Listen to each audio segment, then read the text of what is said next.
What it do, flight crew? FTC. Flight team stand up! Jimmy Haro, they should have never let us have it. Here's a chart of every single team that Giannis Antetokounmpo has played with in the NBA. That's every player in every season for the past 10 years. And they're all plotted based on how good they were in terms of box plus minus and win shares. Now, over the years, Giannis has played with a lot of guys. OJ Mayo, Jabari Parker, he played with Jason Terry for 2 seasons, kind of a weird overlap. But his best teammates have all came in the last few seasons. Brook Lopez, Eric Bledsoe, Chris Middleton, Drew Holiday. There's some good seasons in here by some good players, and Giannis has made the most of it. And then, there's his new teammate, Damian Lillard, who will easily be the best player he's ever played with. The NBA's got a new super team, and right now, they're the favorites to win it all. My first pick gonna be Damian Lillard. Oh, we should have seen this coming. Bro, this man at Kungpo last All-Star break, or was it the year before? Remember, whenever this was, this man selected Dame Dollar as a #1 pick in it. Bro, he's been plotting on Lillard the whole time. My first pick gonna be Damian Lillard. Nah, Kungpo was the one who really who got in the way of the Heat Today's trade. Today's video was sponsored by Download CF Geek for teaching them loot the statistics are if it's in 20 app in the description. Shit off my screen. Wouldn't wish on my work. As a Blazers fan, I've seen some dark days. Days I wouldn't wish on my worst enemy. I saw my team rally their way to the conference finals for the first time in 2 decades, just to get swept and never return. I've had to watch the player that we passed up on turn into an all-time great, while the guy we picked couldn't even stay on the court. I watched Brandon Roy blossom into a star, and then retire literally 50 games later due to injuries. This is enough to make a man go insane.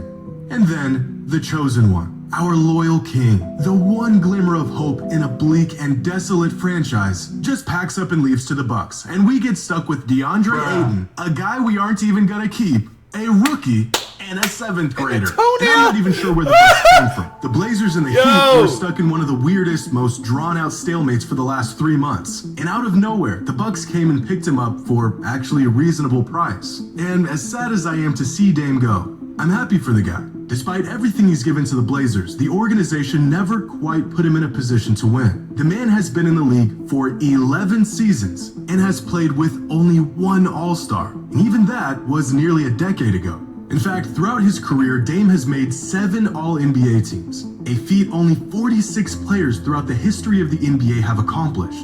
And out of these players, only 13 of them never won a championship in the NBA. And these 13 players, whether active or retired, are all regarded in the same dismissive fashion. All-time greats who never won a ring. Only 4 of them are active today. Chris Paul, James Harden, Russell Westbrook, and Damian Lillard. And all 4 of them have reached the same point in their careers. Don't be the guy who had a stellar career with all the awards and achievements, but no championship to show for it. Sucks. And so after 3 months of uncertainty, I think this is about the best case scenario not only for Lillard, but for Giannis and the Bucks. In fact, this trade was actually foreshadowed last season. During the 2023 All-Star Draft selection over every other All-Star reserve, Giannis picked Damian Lillard with his first pick.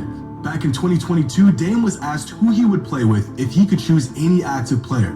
His answer was Giannis. Fast forward 18 months, and they both got their wish. So now that he's on the Bucks, and they both got a teammate that far exceeds anyone else they've ever played with, how good is this duo, actually? We've seen countless pairs of superstars get hyped up with grand expectations just to fall short and achieve essentially nothing together. But if history has shown us anything, this duo is bound to do something great. In terms of box plus minus, there have only been 6 duos in the history of the NBA that were as good individually as Giannis and Dame are. And out of those 6 duos, 4 of them went on to win the NBA championship that season. The only duos that didn't were Harden and CP3 in 2018, who lost to the eventual champs in the conference finals, and Durant and Westbrook, who were 1 game away from making the finals. History has shown us that when 2 players of this caliber pair up, it usually results in a championship, or at worst, a game or 2 away from the finals.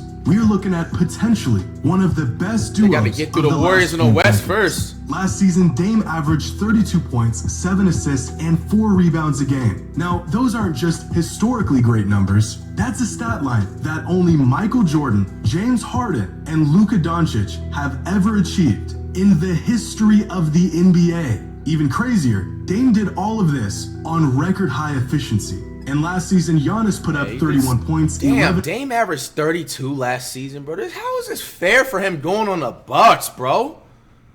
Rebounds. Honestly, hey, this might be a Melo Iverson all over again. I'm just saying. You got to get through the Warriors first in the West, Bucks, and then come talk to me. 5 assists per game. A stat line that hasn't been achieved since Wilt Chamberlain did it nearly 60 years ago. Wilt is We still... all know just how dominant Giannis is, but I think spending the last decade in the shadow of arguably the greatest point guard ever has made Dame one of the most underrated stars in the league. Both of them are coming off of historically great seasons. We haven't seen a pair like this since KD joined Steph and the Warriors back in 2017. Wow. In fact, the last time in modern NBA history 2 volume scorers of this caliber paired up was never. Over the last 50 years, there hasn't been a single duo that averaged at least 30 points per game and then played together in the following season. Not Kevin Durant and James Harden, not Curry and Durant, not LeBron and Wade, not even Kobe and Shaq. But it's not just how dominant Giannis and Dame are, it's the fact that their games perfectly complement one another. Individually, defenses are forced to scheme against Dame and Giannis in polar opposite ways. But together, there's not a team in the league who has the defensive personnel to cover the deep ball and the pick and roll and the low post.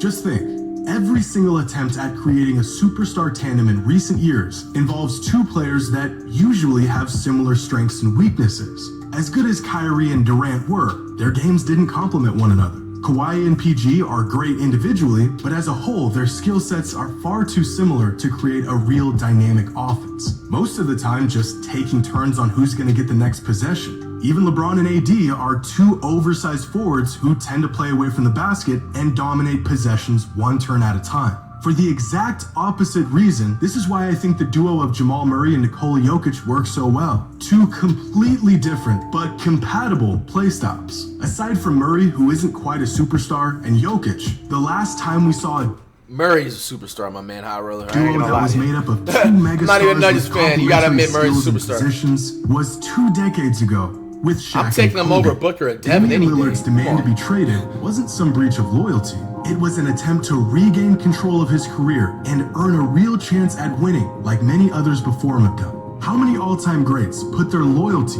first and foremost and paid the price because of it? Guys like Reggie Miller, Dominique Wilkins, Patrick Ewing, generational talents whose careers get lost in the shuffle because they never climbed to the top of the mountain. They never overcame the final obstacle and won an NBA championship. It's almost like all the all-star selections and big performances and playoff wins become an afterthought or some sort of relegated achievement because the ultimate goal was never achieved. Is it better to stay with one organization with hopes that things will eventually work out despite things never quite working out? Hell no, 'cause Or life after is short. years of holding up your end of the deal, is it better to finally do what's best for you and put yourself in a position to win? Well, the answer lies with the players who did put themselves first. In the mid-2000s, Kevin Garnett's incredible talents were being flushed down the drain in Minnesota. Bro, and so he that's said facts. enough is enough and went to Boston. A move that changed the course of his career and legacy. If Kevin Durant never left OKC, we may not know him as a 2-time champion and finals MVP, but rather another generational talent who could never quite get it done. Even LeBron James, all made the decision to leave the franchise that drafted them for an organization that actually gave them a chance at winning a title. Because loyalty and fans and accolades aside, above all, every player wants to lift that trophy above their head and be crowned a champion. Something that was never gonna happen with Dame in Portland. So Yep. what do y'all think? Is this duo truly the favorites to win What do this y'all year's think, title? man? Or are we getting ahead of ourselves like we've done countless times before in the past?